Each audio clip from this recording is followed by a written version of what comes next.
Hey, it's Reverse Polarity episode 13, the lucky episode.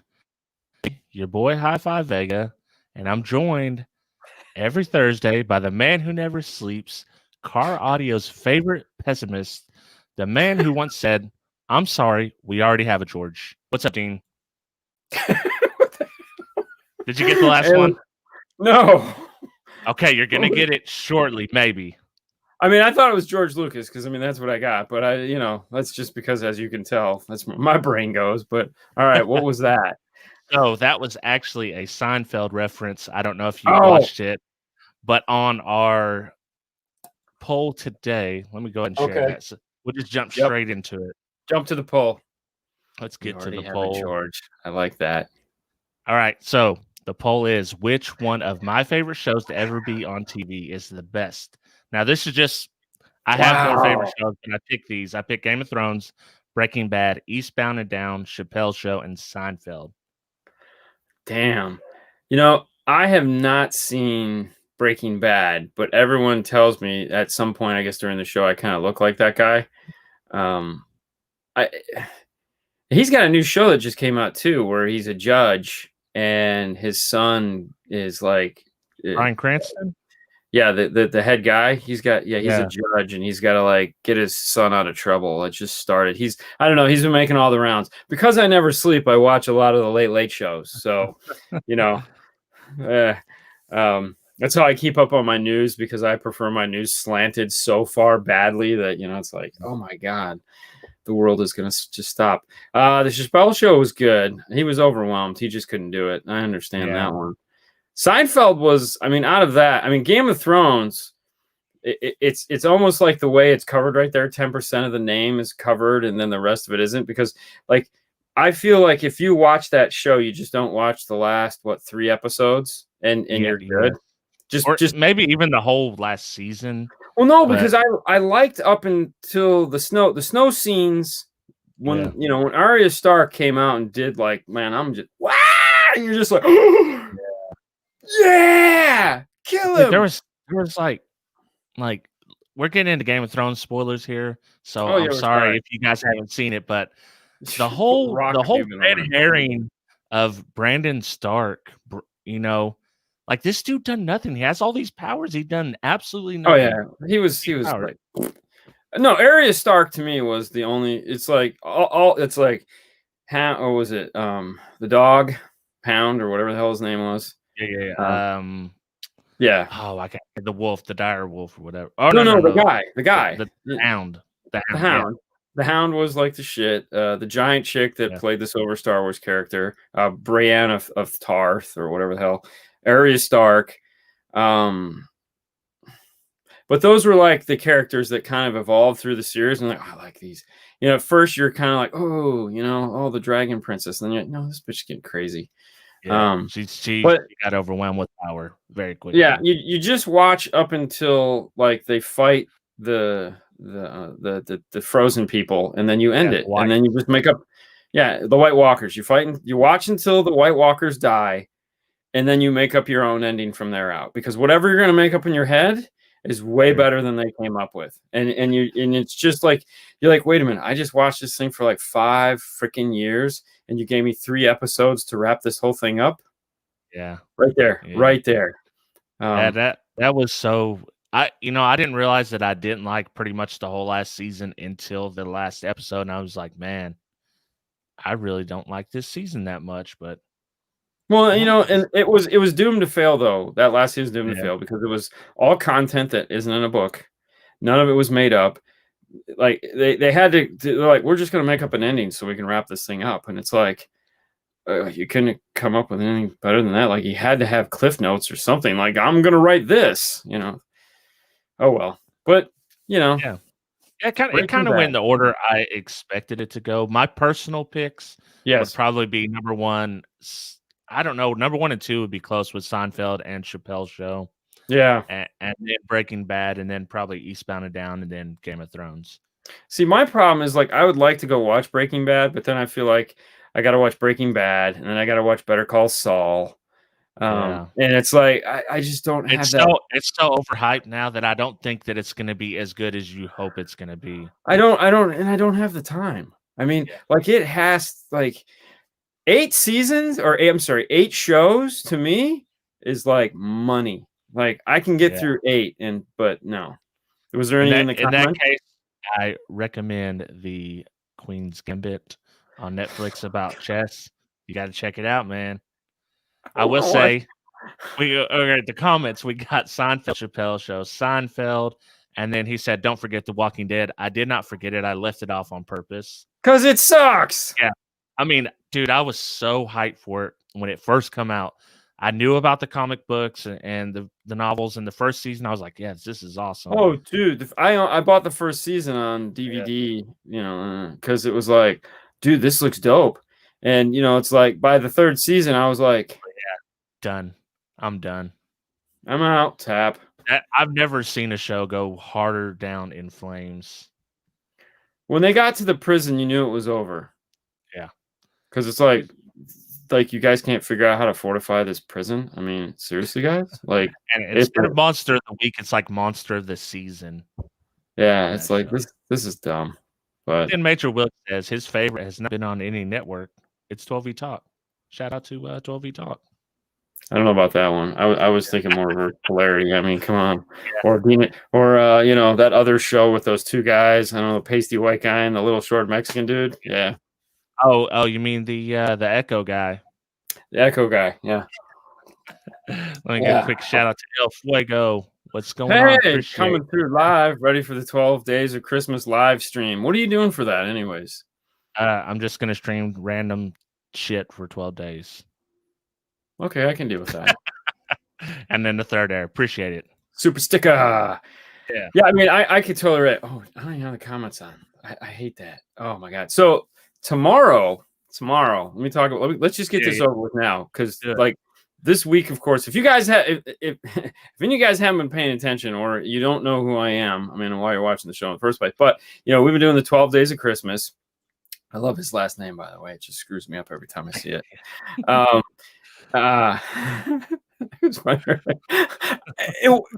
This is stuff you cannot rehearse, guys. It's just like we spend so much time together. And yeah, anyways. So this week has been crazy, obviously, with the whole 12 Days of Christmas and then all the extracurricular crap I've been doing that no one got to see, because this week, tomorrow is the start of Knowledge Fest, which, like, if you follow me at all on any of my stuff, it's one of the things we really talk hard about is Knowledge Fest, because we travel, we go, we film it, we show you guys the show floor, we do all this fun stuff. Well, this year, obviously, it's not happening, so they're doing a live event. They've managed to wait until December to do this live event. And it's like, are you guys out of your effing minds? I mean, it's freaking December, people. So installer of the year, trusted tech, retailer of the year, all that fun stuff is Sunday at 8:00 is when all that'll go on. So if I win, you'll see something sometime after that. I mean, go, whoa! I won't win though, so don't worry about it. Everyone gets sleep. But our classes are tomorrow, and it's just like it's one of those things. Like it's coming. It's literally like, oh, it's tomorrow. It's like, oh shit, I gotta get the slideshow ready, and like, So today we're like doing a Zoom. We're practicing setting up the whole Zoom thing that we do, because like most of the time it's a laptop, but we're unloading both barrels on this one. So tomorrow, we have the news. Then at 4:00 we have to set up to do my show. Or I'm sorry, not my show. I say that because it's like our show, Fernando and mine. And then after that, we have to log out, log back in, because he's doing the Spanish audio control training. Oh, man. And it's like, so, because I can't do anything on Saturday because of Haley's graduation. So it's like, this is awesome, because we're going to be done Friday and we're out, because nobody cares. It's like, let's see, wait a minute. You want me we're not going there, so it's not like I have time to watch these things. But Yeah. And it sucks too, because there's a ton of awesome content this year that they've put together, and it's like I just don't know when I'll have time to watch it. Yeah, you got to be streaming every day and going to a graduation and editing and. Well, and honestly, the 12 Days of Christmas, we knew it was going to be difficult. We didn't know it was going to be this difficult. So, thanks everyone who's participating in it, because the more people that participate in it, the better it is for us to go back to these manufacturers and say, hey, this is what we got from this. So, Helix on Monday, they were overjoyed with the results we had on that. So everyone kind of stepped out. I was shooting for 1,000.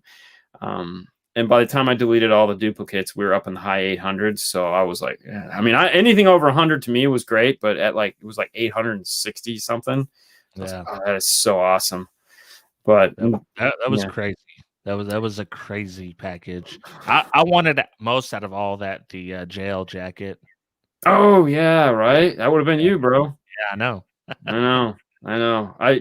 Haley wanted the extant jacket. She's like, dude, I really want that extant jacket. That's so cool. I'm like, sorry. Man. It's got to go to somebody. If you came to work with me and before we put it up, I could have got, I could have worked something. Like, I know the guy, but yeah. So I wish that at the end of the streaming, you just post your bill for shipping. Like, save all the receipts, do a total. That'd be pretty good. I'll tell you on here. I mean, whatever it is, I think I'll let you know. Will be completely shocked. Oh, how much it's going to cost me? Yeah. Yeah. Oh, I'm already like, oh, this is going to suck. But hey, whatever. I mean, our fans, which a lot of my fans for that channel are the same as your fans. I mean, it's like I know all these names, and a lot of these guys have been following us for years, and I would love to give everybody something. It's like if I could put out, what do we got, like 156,000 subscribers, which I'm no Derek, but or Steve Mead for that matter, Mr. 800, and whatever Cardio Fab has 560 or what, I don't know. But if I could give everybody something, I would, because it means that much to me that people take their time out of their day to listen to me and Fernando and you and all these other goofballs dribble about car audio. Like, who would have thought? I don't. So, something like this where like we can go on to all our social networks. These are all people that follow us and be like, hey, you have a chance to win some of the coolest gifts that we could possibly put together in one place at one time, because this year has just sucked balls so bad that the manufacturer's like, sure, let's participate in this. I mean, why not? I mean, Christmas week, we have a full Rockford system and a full Sony system that we're giving away. Yeah, so I've seen that. I like is it the GS Sony too? Oh yeah, it's all the good stuff. It's that DSP amplifier, all the speakers, the radio, the big fucking radio. I'm sorry, the big radio. Oh, it's okay. We can want to show. Yeah, I know. I mean, it's insane. So the participation from the manufacturers has been phenomenal. The only thing we're at is we just still don't know what we're going to do on the 31st. So for all you guys, I wonder what the surprise is going to be. I'm the same way. I have no idea yet. We're still putting that together. Maybe. Yeah, like when I post about the show, the show, they're like, "What's the topic?" Like, I'm gonna let you know. I have to let you know. We'll know as soon as it goes live. Yeah. So tomorrow is just gonna be stressful as hell. Because it's like we have these two classes to do. Obviously, we have the news to do because we got a lot of news. A lot of depressing news came out this week. So news is going to be kind of somber. But that's a whole nother topic. But whatever. That's my life. And then, of course, I had the 2.5-hour podcast Tuesday night. That was just like, oh, my God. Marathon. Dude, it was on Zoom, too. Oh, a Zoom podcast. Zoom podcast. Because I mean, it was being recorded to play at a later date, and I was like, this is so weird doing a Zoom podcast, because I'm so like used to looking for comments and they're not there, and I'm like, where are all the comments? Oh, there's no comments. We're just talking. This is so freaky. The best thing about comments, they give you something like, oh, they're right. I should mention this. Yeah. A little play off of. Yeah, you were professional, man. Yeah, I mean, you've done on Zoom. It's professional now.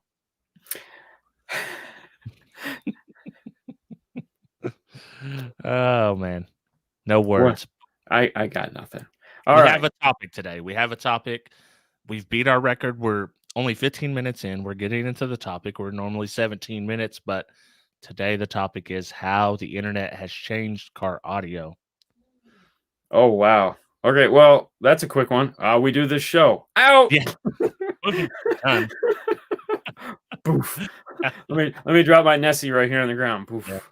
I'm sure you've done a whole knowledge fest basically on the same topic. Or every knowledge fest, maybe. Well, so all right, that's a good segue. So we taught a class at Knowledge Fest in California. That was the first time we'd ever taught it. It was the evolution of the sale of car audio.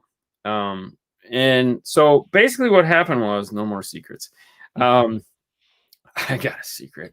I got a lot of them.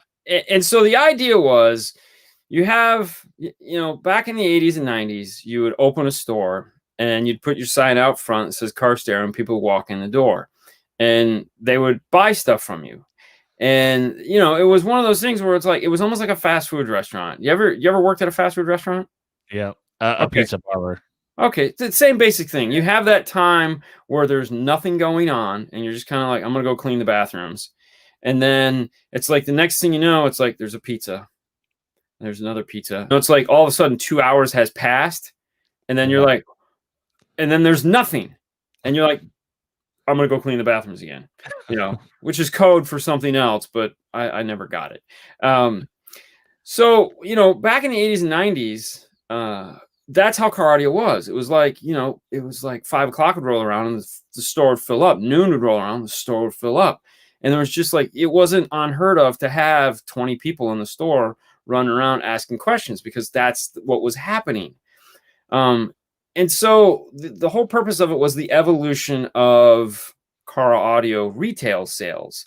And then, of course, it fast forwarded to now, where now that's not the case. Now you have more one-on-one time with the customer. You might not actually even see the customer until it's time for them to bring in their car, because you've talked to them on the phone, you've emailed back and forth, you've done all these correspondence with them. And so that was part of the conversation. It was like, how has the sale changed between now and then? And it's changed drastically. Like, there's plenty of times now, which I don't get enough time to do it just because I'm so damn busy, is that I will literally walk over to the sales floor. Paul will hand me the phone. I'll sit on the phone for 20 minutes and talk to the whoever it is that wants us to, get an idea of what it's going to charge for us to work on their car, put together a system, write down all the notes I have and give it to Paul, and Paul calls them back and, breaks them the news how much it's going to be. Whereas that would have never happened 20 years ago. That would have never been the case. The guy would come in, but now, this guy could be living in New York. He could be living in, in Panama City or your neighborhood. So it's that whole side of things is really changed. And so there's that aspect of what the internet has brought to the retail side of things. You can't now just open a store and put a sign out on front of the street and then people are going to stop in. They're not going to do that. You have to have reach. You have to have the ability to get your information out there.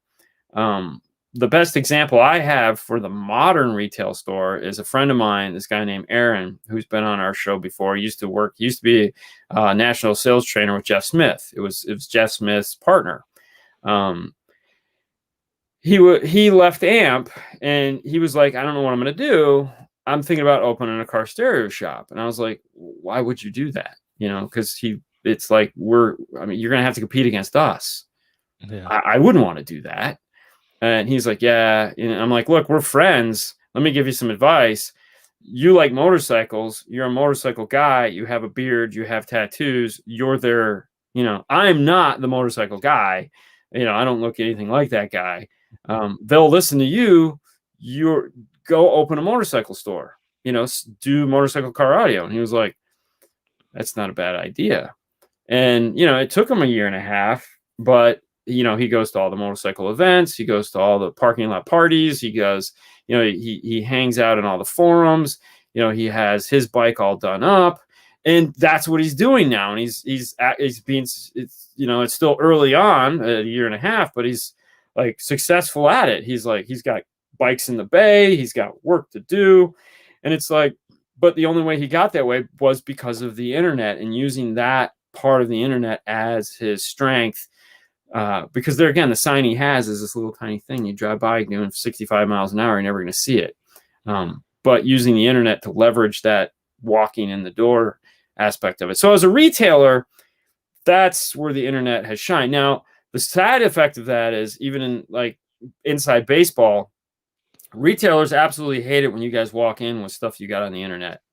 And you will pay more to have us put it in. That's not even a question, because it has nothing to do because you didn't buy it from us, in the sense that we would have much preferred you to buy it from us. Because most of the time when you walk into a retailer and say, hey, I can find this on the internet for this. And he's like, well, I'm going to sell it to you for $25 more. And you're like, oh, it's $25. You're not getting the point of it. You've talked to him. He has payroll. He has insurance. He has things. He also has access to the warranty. Okay. Yeah. So when you bring in an internet product that you got from wherever the hell you got it from, okay, he's going to put your product in. Well, right away, he knows, okay, I don't know if this thing works. I got to bench test it. I don't care if it's brand new in the bag. And, you know, I don't know what kind of problems it's going to create for me. So I have to charge you extra for that. It's just hands down. I have to do it because you're going to create something for me that I have no control over. Therefore, you have to pay. Now what's going to happen is if there is any problem with that, for one, which I know we've talked about on the show before, as a retailer, you look bad and you feel bad because it's like, there's nothing I can do for you. I have no way to help you because you bought it from someone else. It's now your problem and their problem. I'm caught up in this problem. I'm the unwilling participant in this because you came to me and asked me to put it in. It's like, if you would have bought it from me, I could go in my stock room. I could put a new one in. You wouldn't even know what happened. You know, life would be good, but you didn't. So now here we are. 6 months later, the amplifier breaks, whatever. I have to charge you to take it out and put it back in because it's not mine. So, you know, that $25 that you saved, you didn't save it at all. If you just had the conversation with these people, now keep in mind, this is an ideal situation. These aren't always the cases. As we all know, there's plenty of guys out there. You're like, screw that guy. I'm not talking to him ever again. He was a jerk. I'm painting this in the best picture I can. I mean, there's plenty of places out there, as we all know, that suck. But a lot of the times when you get to a place that doesn't suck and you find that place, if they ask you for something, you pay it because that's what you're paying for. You're paying for that service, that install, that all those things is all part of it. And as a retailer, we use the internet to paint those pictures. I mean, the whole, you know, like our Instagram, our Facebook, our YouTube, they're, you know, though they serve multiple purposes, one of them is to show, hey, look, if you do bring it to us, this is what you're going to get. We've taken all the surprise and all the guesswork and all the unknowing and all the scary parts out of it. And you're paying for a known thing, like whether you have a crappy little amplifier or you have, you know, a big system, it's all the same. You know, you're going to get this install.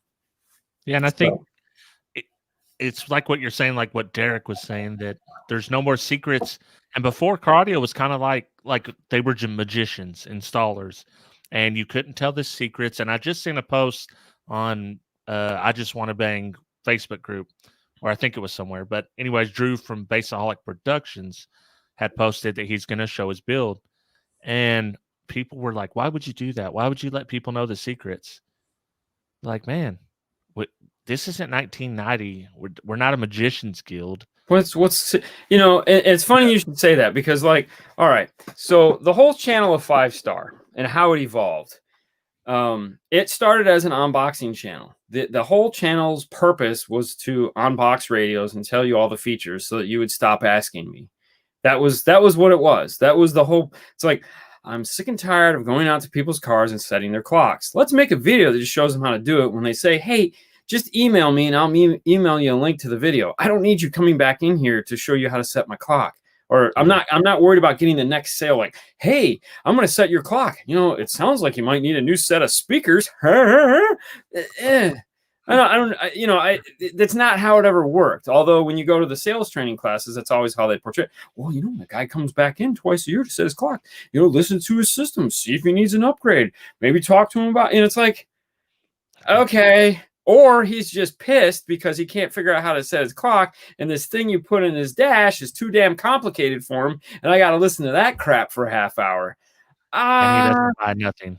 No, it's like, no, it just doesn't work. So, yeah. I didn't know I was going with that. So, oh yeah, secrets thing. So, anyways, we that was the whole like catalyst to start 5-star, was just like, all right, here you go. Here's answering all those questions. And that was fine. And Fernando kept saying, dude, we need to go in the bay. We need to go in the bay. We need to go in the bay. We need to go in the bay. I was like, I don't want to go in the bay.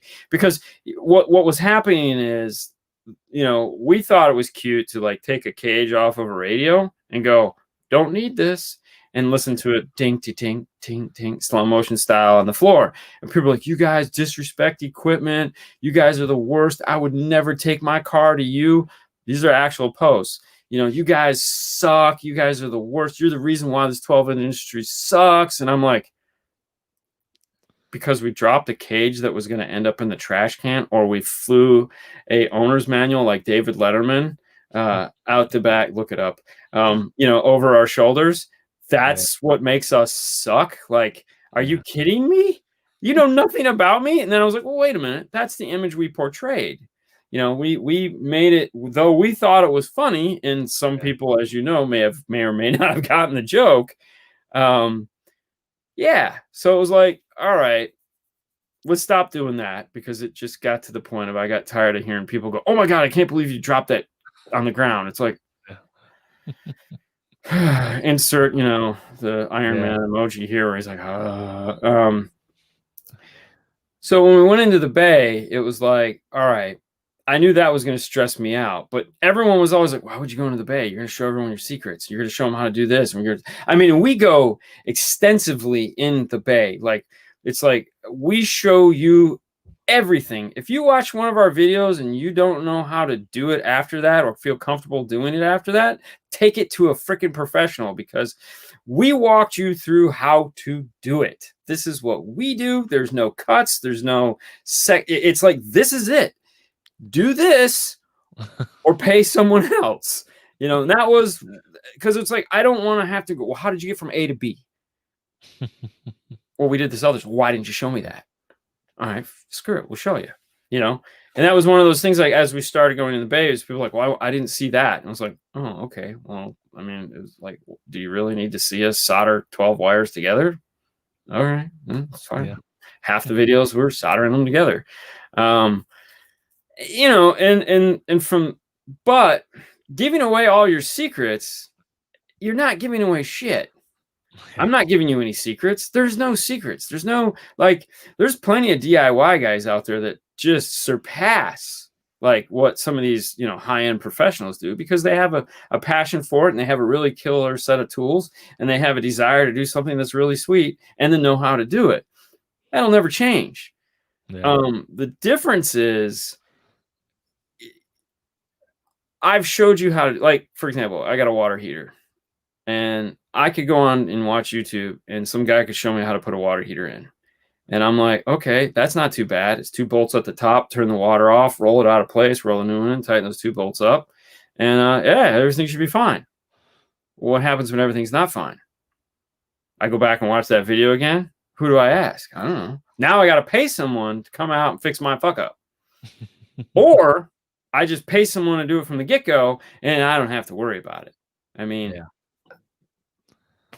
Yeah. If you're not comfortable with it, definitely don't attempt it. But anything I fix, the first thing I do is watch a YouTube video, because even if they do it wrong, I want to see what it looks like when it's apart. I want to see the steps. That way I can kind of judge for myself if I think it's something I can tackle. Oh, no. Dude. Sorry, this crooked. It was pissing me off. I go on to YouTube all the time. It's like, we'll get a new car in that's like, oh man, we've never taken this dash apart before. The instructions don't make any sense. Complicated. Well, and that's what it turned into. Exactly like what Big D is saying. It's like, we didn't want to pull any punches. We're not trying to make it difficult. We're not trying to make it hard. We're literally showing you this is what it takes to do this job properly. And if you want to tackle it and you have the, the forthwith or that, if you have the ability to do that, then do it. Just make sure you don't skip any of these steps. If you look at that and go, nah. Yeah. Pay a professional, Yeah, I mean, exactly. but don't get me wrong. That's where the suck comes in, is paying the professional, because it's like finding somebody that is smarter than you that actually knows what they're doing. We get it. It's like not everyone. I mean, there's plenty of professionals that look at that and go, what is he doing there? Wow. Oh, wow. Never thought of that. But there again, that's great though, because they're looking at that and, everyone is learning from it. Everyone is learning from it. And to me, that is the joy of the internet. And as I was getting ready to say, it's like when we see that dash kit or that guy pulling that dash part, hell yeah, I want to watch. I'm staring at that guy I'm doing the same thing. I'm like, all right, how did you do that? Okay, there you go. Oh, that was the part right there. I didn't see that, Yeah. I mean, we're not perfect, I mean, the best version of that is a smart car. To put a speaker in a smart car, you have to pull the outside of the door off. Okay. And we do about 2 smart cars a year. So Yeah. I don't put it into my head. I mean, I know that it has to come off, and I know there's a couple screws, but there's like a handle in a certain spot, and then you got to do this. And so every time we do one, there's these 2 dudes that made this video. It's like, hey guys, today we're going to show you how to take the door off of a smart car. And I watched that video. I was just like, all right, play. And I watch it. And, Jeff Smith and I were talking the other day, and we were talking about Big D's channel. And he goes, I don't know what it is, man, but sometimes I find myself, I'll be like, oh man, what did he get on that amplifier? I don't remember, because someone will be asking a question about an amplifier. So he'll be like, he'll just go back and watch the video again. And I'll be like, okay. And he's like, yeah, I mean, it's just, the knowledge is there. It's at your fingertips. Yeah. And I've watched my own videos before to answer a question. Like someone's asked me a question in the video. I was like, I don't remember. I guess I will rewatch this video for you just so I can answer it. Prime example of that today was today when it was like, iData said to us, have them tell us one thing that is different between RR1 and RR2. And I was like, oh, crap. And then they literally sent me a text of my video going, in case you've forgotten, these guys did a pretty good video on it. And I was like, you son of a bitch. Got him. I had you get it right. Yeah, and the best part was that, and so I texted him back, says, I don't have time to watch my own damn video. Just give me the answer. It's like, yeah. Hey, but no, I mean, we'll watch our videos all the time. I mean, when we did the Pioneer bypass, a lot of the times we film videos as our knowledge base. Like, I am never going to remember this. Let's shoot a video, because then we'll always have it and we can just look it back up. And there'll be times like Fernando will be doing something, he'll be trying to figure it out. And I'll go, hey, these 2 guys, this is a really cool video on this. Maybe you should watch it. And he'll be like, oh yeah, that's right, we did a video on this. And we'll go back and we'll just sit there and watch ourselves, tell ourselves how to do it. Surreal as hell, but yeah, I mean, the thing is, you can't remember, you can't retain everything, so why not? Well, and a dirty secret. This isn't a dirty secret. It's actually a very good secret. But anytime I want to search anything in cardio and I want to know about it, a piece, how to do something, I always type 5-star after whatever it is to see if you guys done a video on it. Most of the time, you have. I know, that's cool. So it was funny in one of the comments, and so Derek had said something a couple of weeks ago. I don't remember what show it was, about how like our organizational skills suck. Because what do we have, like almost 3,000 videos now at this point? And he's like, a website or something like that would be really cool, that catalogs everything and puts everything in place. And I'm like, yeah, no shit. We know that. Do you want to volunteer to do it?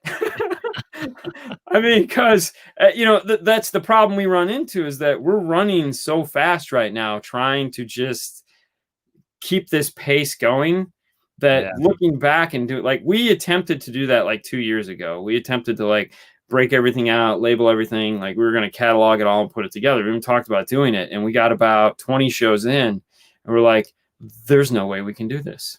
There's legit. YouTube's tools for it are abysmal. Oh yeah.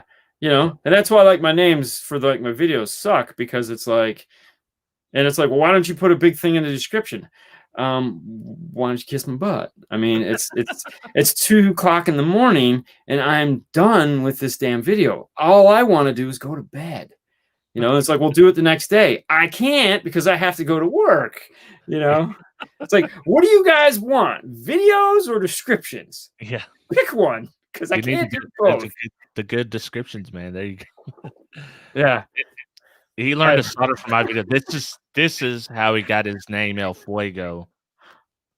I I'm thought it was sure. because of the I'm cool sure. drink.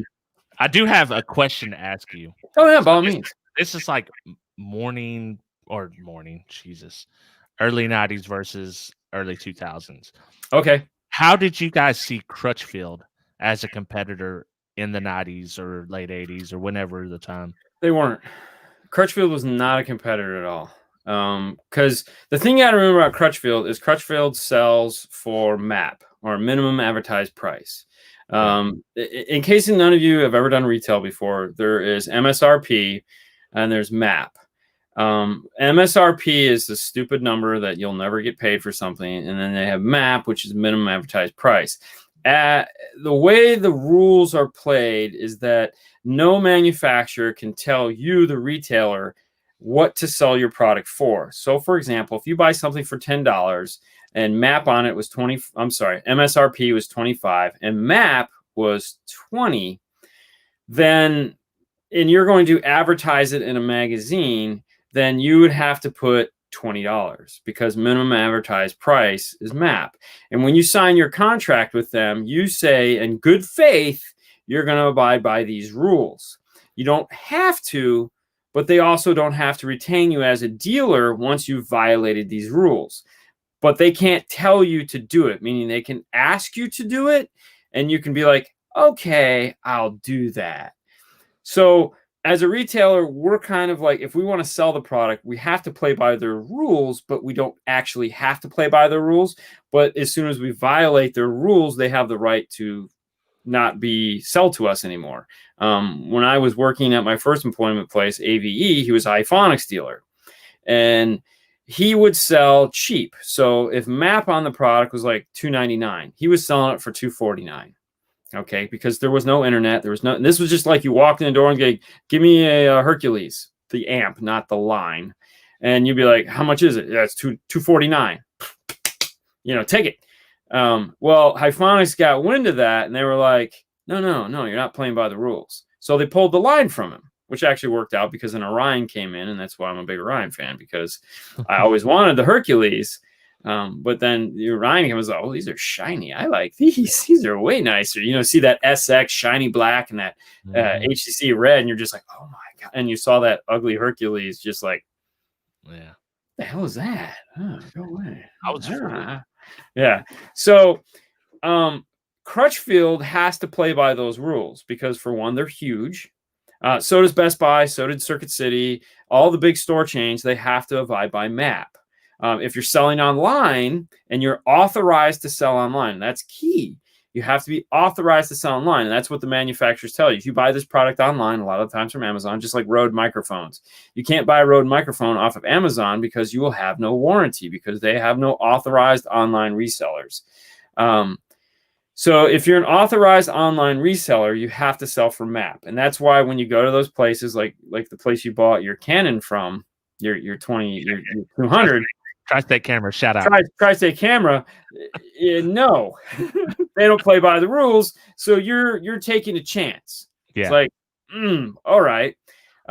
So back in the 90s, Crutchfield, everything was MAP. The only thing you had to do to beat them was drop the price $20.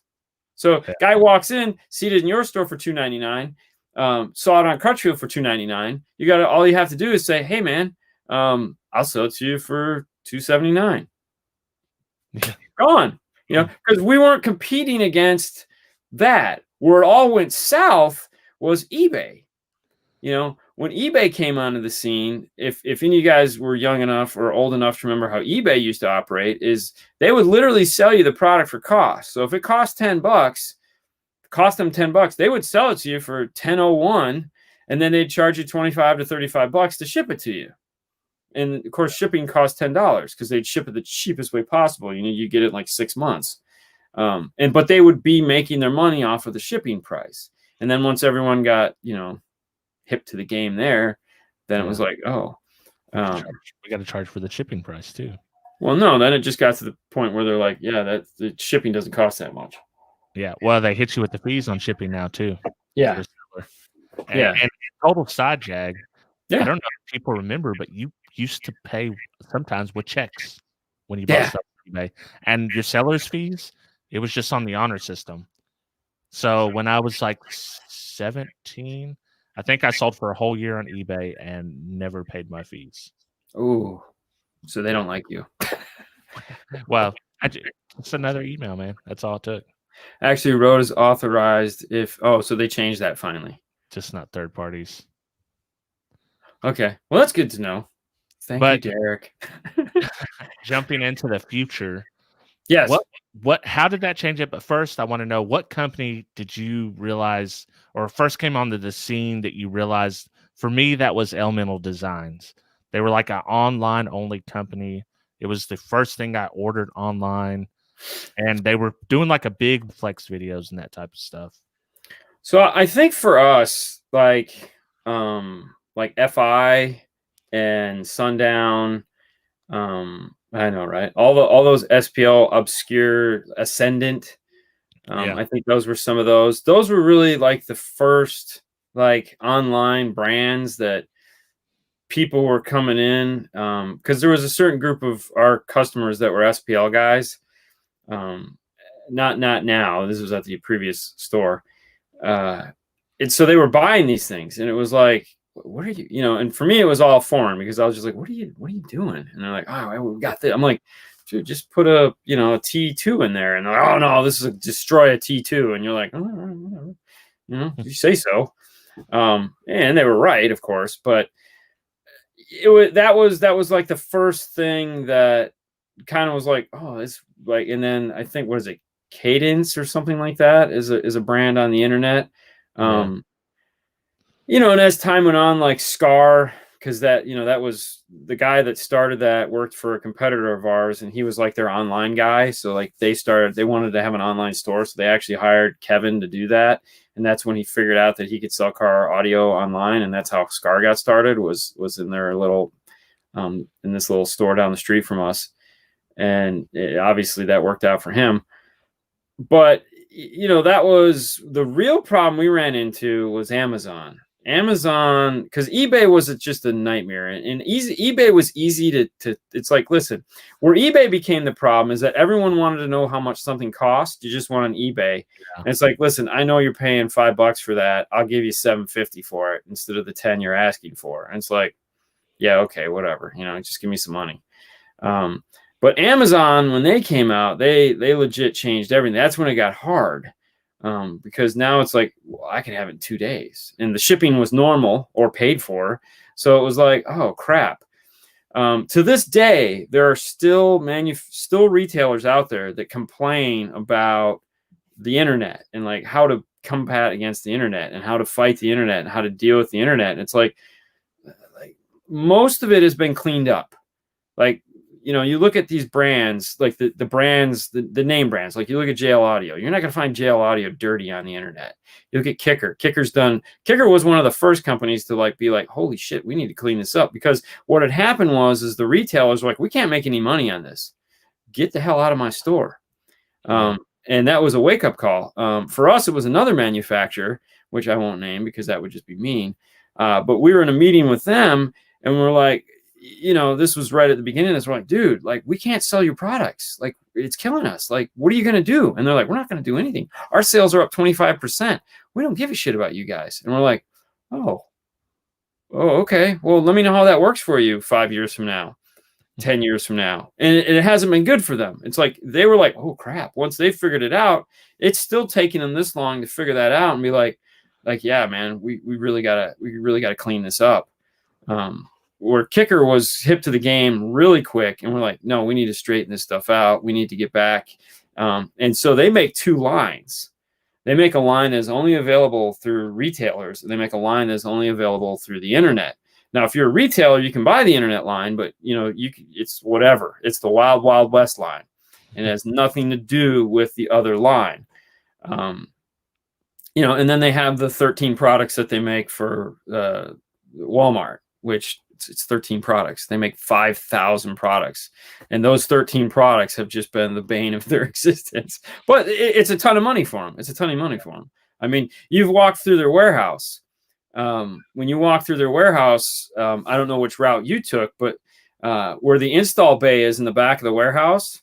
Yeah. If you're walking back in the warehouse towards the install bay and you're on the left side, there's a back corner there that is just full of boxes from floor to ceiling. It looks bigger than your house.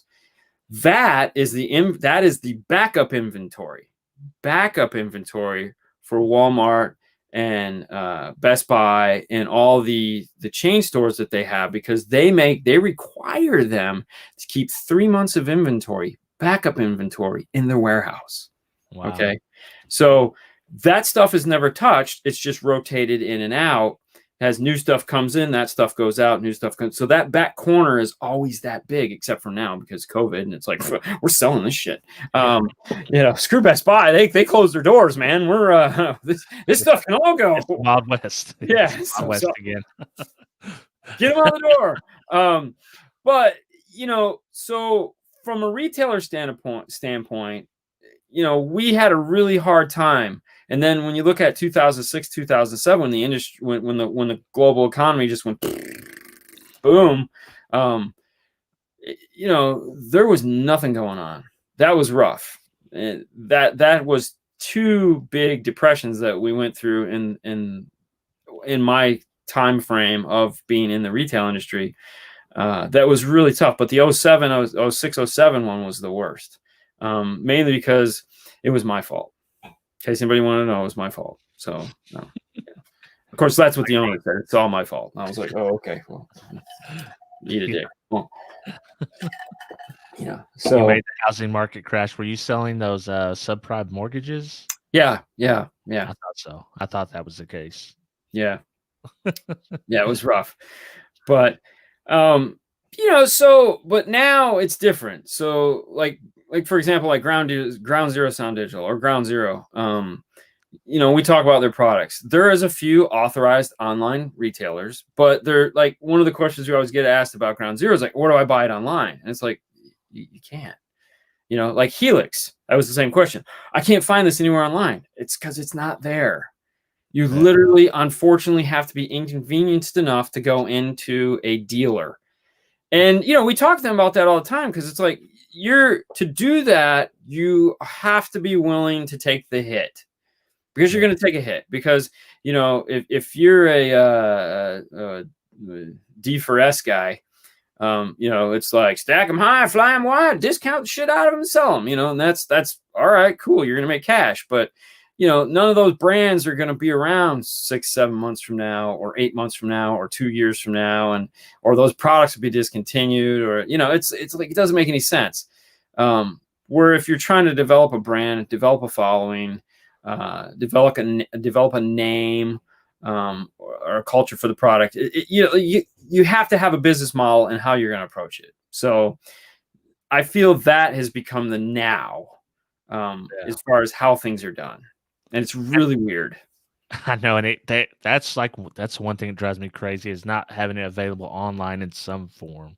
Yeah, now, I don't want to see it at crazy eBay price how it used to be, but available at MAP price. I think every manufacturer should have some sort of presence online to be able to buy it, even if it's their own website only. So that's the problem. Okay, and so now you have to look at it like this. When you're competing against your retailers, then that's a problem, because why do you need the retailers? Well, all right, so if you look at like 12 volt, which is all I know, as a retailer, we're the cheerleaders. We're the guys waving the pom-poms going, buy our stuff, which is really buy their stuff. You want it because they make cool stuff. We don't make shit. We sell their stuff. So it's this life, the circle of life thing. It's like, you have to make cool stuff. I will buy your cool stuff, and then I will try to sell your cool stuff based on the merits that it's cool stuff. If it's not cool stuff, well, it's like, it's kind of a dud. But, and the other thing too is, like, if you look at it as a manufacturer, what have a lot of these manufacturers done to get you to buy their stuff? Okay. Think about that for a minute. All right. Like, take this year out of the equation where all these guys finally figured out, like, Kicker finally figured out they should go online and like talk about their stuff. Okay. Like, oh, wow. Hey, novel idea. There again, it's a scary thing. And I understand all that. I'm not making fun of it. I'm just like, I get it. But so let's look 2019 back. Okay. Pick any audio brand and tell me how you found out about it. I'll tell you, Scar, the internet, and I think they're one of the examples that would maybe go against this theory, because they got so popular on the internet that basically they were foisted upon dealers. Right. But how did they get popular on the internet? What did he do to make it popular?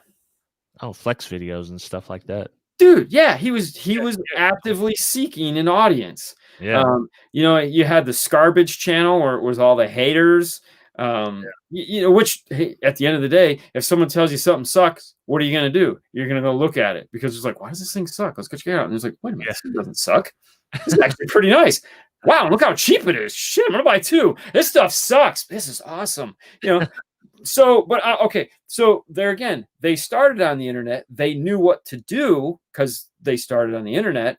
But like, I get the emails from all these internet companies. Like, I get DS18s, I get Audio Dynamics, I get the one kid that passed away recently. Yeah,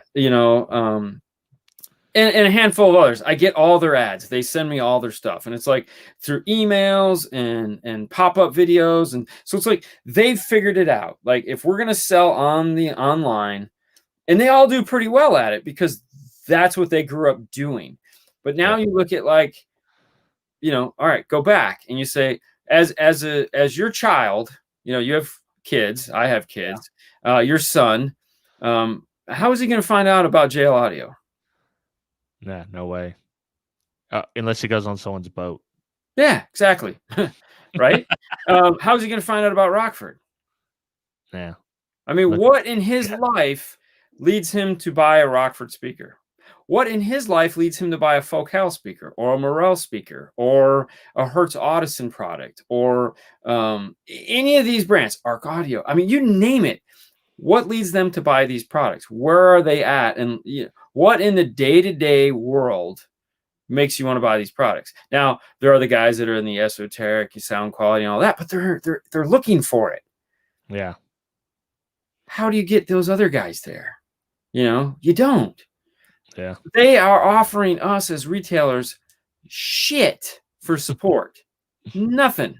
And they never had. When there was magazines, they would advertise the shit out of magazines. Awesome. Great place to be. And then now when you look at, like, advertisement. So the problem with advertising in the 12-volt world is they've always managed to advertise themselves. So there's a couple, like, where we get our news sources from. It's no secret. We steal all our news. I mean, what are we going to do? I mean, we go to, there's a place called CE Outlook. Like, if you want to know about 12-volt news, real 12-volt news, you go to CE Outlook, and there's news there, and there's ads everywhere. There isn't a consumer in the world that knows about CE Outlook. Like, it is all the 12-volt guys looking at it going, oh, this is the news. I read it and I'm like, who besides us or me would want to read this? No, and you look at all those ads on the side of it. Yeah. Well, kudos to her for being able to do that. It's a her, by the way. Because we all know these brands. Yeah. There's nothing there that is like, oh my God, what is this audio control company you speaketh of? I've never heard of them. A DMRTA? Wow. It has And lights. it's invaluable information on there for sure. Oh yeah. Well, then you have But I just can't imagine a average Joe going like see Outlook, checking it out. no 12-volt news. He puts out there again. He puts out a little bit wider range of news than she does, and there again, all your ads. And it's like, who's looking at these? Nobody. I'm not. I don't care. I already have my brands. You know, it's like, oh, hey, Hyphonics came out with another amplifier. That's 200 for this year. Awesome. There again, no problem with the brand. I'm not picking on the brand. Just merely saying they have a lot of amplifiers. Slow it down. So that has become the funny part in all this. It's like now, so back in 1990, you had all the magazines and there was all those ads in the magazines. Okay. And then when the internet came up, then there was pop-ups. Like you go to a page and there'd be a pop-up. And then the amplifier manufacturers figured out like, hey, we should make a website. What is that? Is that with a spider? No, it's not where spiders hang out. It's where these people go and they can learn about our products. That sounds nifty. But QR code so you can slow down. So that's where now it comes into place with people like, us and you and Derek, all of us we're influencers. Ugh, I hate that. Okay. We're not influencers. All we are is people that have a passion for this, that are smart enough to know, hey, look, like for me, this is what I do for a living. Every stupid Star Wars thing you see behind me on this wall was paid for, including my cool Stormtrooper helmet, was paid for by Car Audio. So the roof over my head, the fan that's not on, the light that's blinding me right now, it's all Car Audio paid for. So bathroom remodel too. The Sue's bathroom remodel. Okay. So for me, I have a different perspective on this than everyone else because I have to live off of this wholeheartedly. Like I don't get to do something else. This is what I do for a living. So I looked at it like, if I'm going to do this, I'm doing this to motivate people to keep buying Car Audio, So if I make a YouTube video, everyone's hanging out at YouTube. Like everyone hangs out at YouTube. My daughter hangs out at YouTube. Your son hangs out at YouTube. Fernando's 4-year-old was watching YouTube videos tonight. Fernando was telling me, he goes, dude, I walked in the living room. I'm like, wait a minute, I hear Dean's voice. Why do I hear Dean's voice? Junior had accidentally stumbled onto one of our videos and was just like, hey, it's you and Dad. It's like, oh, hey, cool. And you're like, he's like, why are you watching that? Oh, because it's you, Poppy. It's like, oh, that's sweet. And he's like, I made him change it. I'm like, you're stupid. Let it, Like he's got little hands. He could really help us here. Like he worships little body, little hands. Yeah. Well, not only that, but he worships these YouTubers. And it's like, dude, you like, okay. All right. So as silly as this sounds, I had to whip this out. We give a quick shout out to G Nava. Appreciate the super chat. So I whipped this out tonight in a show. Okay. Oh, man, bling right all over it. Yeah. Ooh. Okay. It sits in the box here. It never gets shown by anybody.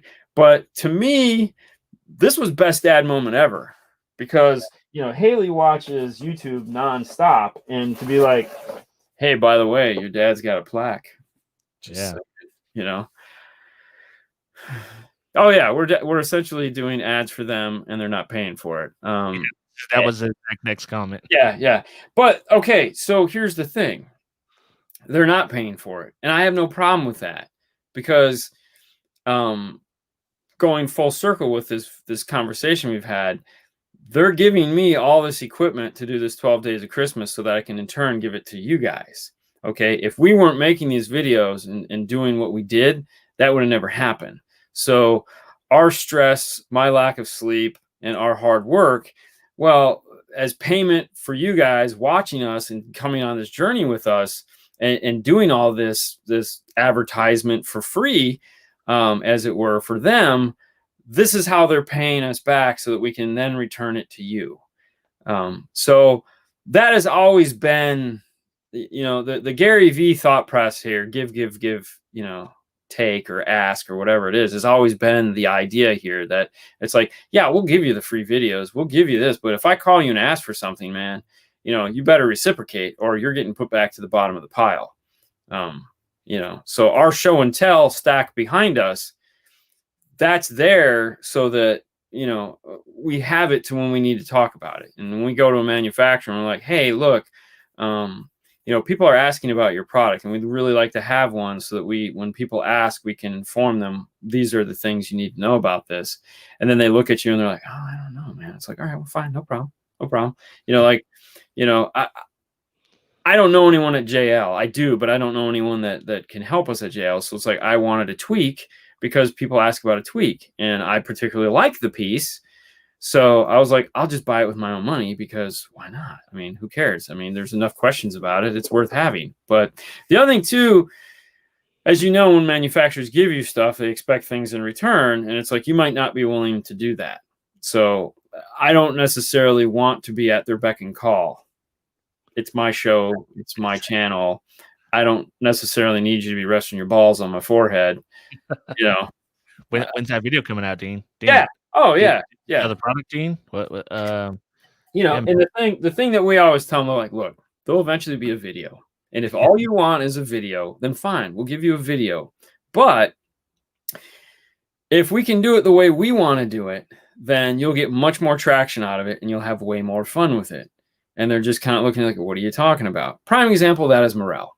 Okay. Morel is, as everyone knows, my favorite product. Okay. And they have been. The system that's supposed to be in my car right now that will probably never be in my car, it breaks my heart, but it'll probably never happen. We were in a Rocco's Tacos, 9:00 at night in Tampa. It was me, Bill Freeman, and Casey from Morel. And we're having a business meeting talking about all the things we can do for them. And they're like, cool. What do you want? And I was like, I really don't want anything. Like, no, you're going to have some. I was like, all right, well, give me a stereo for my car. And they're like, okay. In negotiation back and forth. So finally, like, we're going to send you the stereo for your car. I said, perfect. Like, when is it going to go in? I said, I have no idea. And I go, is it going to go in? I was like, it may. That conversation has lasted for 2.5 years. Okay. Think about that for a minute. We have literally been talking about the Morel system for my car for 2.5 years. I would love it to be in my car by now, but they have gotten 2.5 years of people talking about Morel that is never going to happen in my car. I don't know about you, but think of any other marketing campaign that has lasted for the wrong reasons this long. You can't. I mean, it's insanity. So, I think now they should just dig into it, pay another shop close to you, do the install. We all know that would never happen because that would be like the DIY. That would be like the worst DIY ever. All right, let's DIY. Or I'm sorry, 911. Why did I say DIY? Speaking of 911, here you go. How did 9/11 change car audio? Well, it made really cool, popular videos. I'll give it that far. Actually, it's funny that someone should that. Okay, so legit, all serious, all kidding aside, when September 11th happened, we watched that happen on a Clarion Pro Audio 7-inch touchscreen in our display board because that was the only TV we had. So me, we were at AVE. So it was me and all the installers and a couple of the mobile guys that were driving around. Were like, dude, they stopped by because like, dude, have you guys heard this? And we were all in one of our sound room watching this screen this big because it was the only thing we had with the TV tuner, staring at that event unfurl on the TV, just amazed. Like the world is changing. And it changed for us on a Clarion Pro Audio 7-inch touchscreen because they were the only one with the tuner in our display board. And so, yeah. It was, very creepy, and we're all just like this, like, oh my God, what the hell? Like, this isn't real. This is like some Hollywood shit. I'm like, no, this is really happening. And we were just like, oh my God, it was insane. Yeah. Everyone remembers on that day exactly where they were. Yeah. Clarion Pro Audio, baby. Yeah. And where is Clarion right now? Nowhere to be found. No. Is it coincidence? I think not. Actually, JL Audio bought Clarion Marine. You knew that, right? No, I didn't know that. Oh yeah, that's why Clarion Marine disappeared for a little while. Yeah. Obviously, all of Clarion disappeared in the United States because it was like, we're out of here, guys. You guys suck. That was Clarion to us in the United States, by the way. So JL Audio bought the rights to the Clarion Marine Audio brand. So it took them, what, 6-7 months. They just finally, I think last month or 2 or 3 months ago, or maybe a month ago, whatever, we talked about it on the news. They just finally released some basic new JL built Clarion audio products. Oh, I kind of remember seeing that now. I forgot about it. Yeah, when you guys talked about that. Well, I'm sure they weren't expecting this year to go the way it did. So having a brand new product launch, just kind of like. Yeah, Clarion used to be awesome. The DRZ. They've Dude, I had the and the big freaking remote was like this. Oh, dude. Well, Clarion was the first $100,000 brand that we carried in our store. It was the first brand we took to $100,000. And as a retailer back in the 90s, that was a big deal. Obviously now it's like, what's the first brand? You took it to $1 million. So, we took that brand to, it was like, I think that year we did 110,000 in Clarion. And like, at that point you knew that this shit is real. Like, wow, cause like you'd do $25,000 to $30,000 with the brand. You're like, oh, this is pretty cool. But when you took a brand to 100,000, you're like, oh my God, like Jesus. Keep in mind, you're only making 30 points on it. So it's not like you're killing it. That's a lot for a little, but nowadays you have to have like multiple brands that bring in 100 grand, 200 grand, 300 grand, because you're making smaller margins now. Margins now are between 10 to 15 on some products. If you're lucky, you can get 20 on certain things, but it's like some of these manufacturers, like if you can do $6 grand with us, you're a dealer. It's like, wow. Oh, okay. Because I mean, they're not big brands, so it's not a boutiques. No. Well, we're at our hour. Do you got anything else to pimp? I mean, tomorrow is kicker day. It's going to be stressed. We are going to be a little late tomorrow night. I know that because it's like his class ends right at 7:00. So we're going to go right out of his class to do the giveaway for kicker. But no, hey, just 12 days of Christmas, man. If you guys aren't taking part of that, what is wrong with you? Because like, dude, it's obscene. It's obscene amount of product, and we're just, we're happy. It's been really fun this week. It's been a learning curve for us. But yeah, it's been cool. Yeah. What about you? What do you got? When's your 12 days start? Starts Sunday, doing 12 days of streaming. I have one big announcement coming up on the 21st, so nobody knows about it yet, but it's on the show so I can find out. yeah, we got to tune in. But that's what I'll be doing. I'll probably be putting out my regular videos as well. So I don't know what yet though. So that's it. We'll still be doing our Thursday show, right? Oh yeah, man. That's one of the days. I count those. Okay, good. All right, just make sure. Like if I do 12 week talk, that counts as my day of streaming. I don't care this. Is Christmas on Thursday? Christmas is on Friday. Oh, it's on Friday. Okay. Friday. All right. Yep. So Christmas Eve is Thursday. Yep. So maybe we'll have to move it around. Maybe we'll do a Wednesday show that week. Yeah, we can. Yeah. Okay. Yeah, because Christmas Eve, I have a big Christmas Eve party that's going to be really small this year, and people will have to socially distance themselves. I'm thinking about having it outside. So that ought to be fun. That's an option in Florida. I imagine it'd be a little cold here. Yeah, okay, so we'll let you go, but Christmas here is weird that time. It's like it's either hot, like in the 70s, or it's cold for us, which is in the 50s.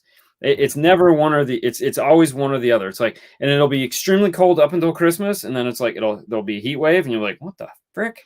And like, I was totally feeling the Christmas spirit, yeah. And then it's like, then you're in shorts and a t-shirt, and you're like, yay, jingle bells. I don't miss it. I'm a tropical guy. I'm not built for the cold.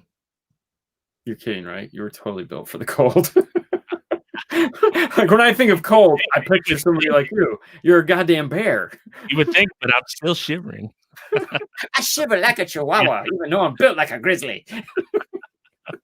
All right, man. We will see everybody next Thursday. Same bat channel. Same bat time. Later.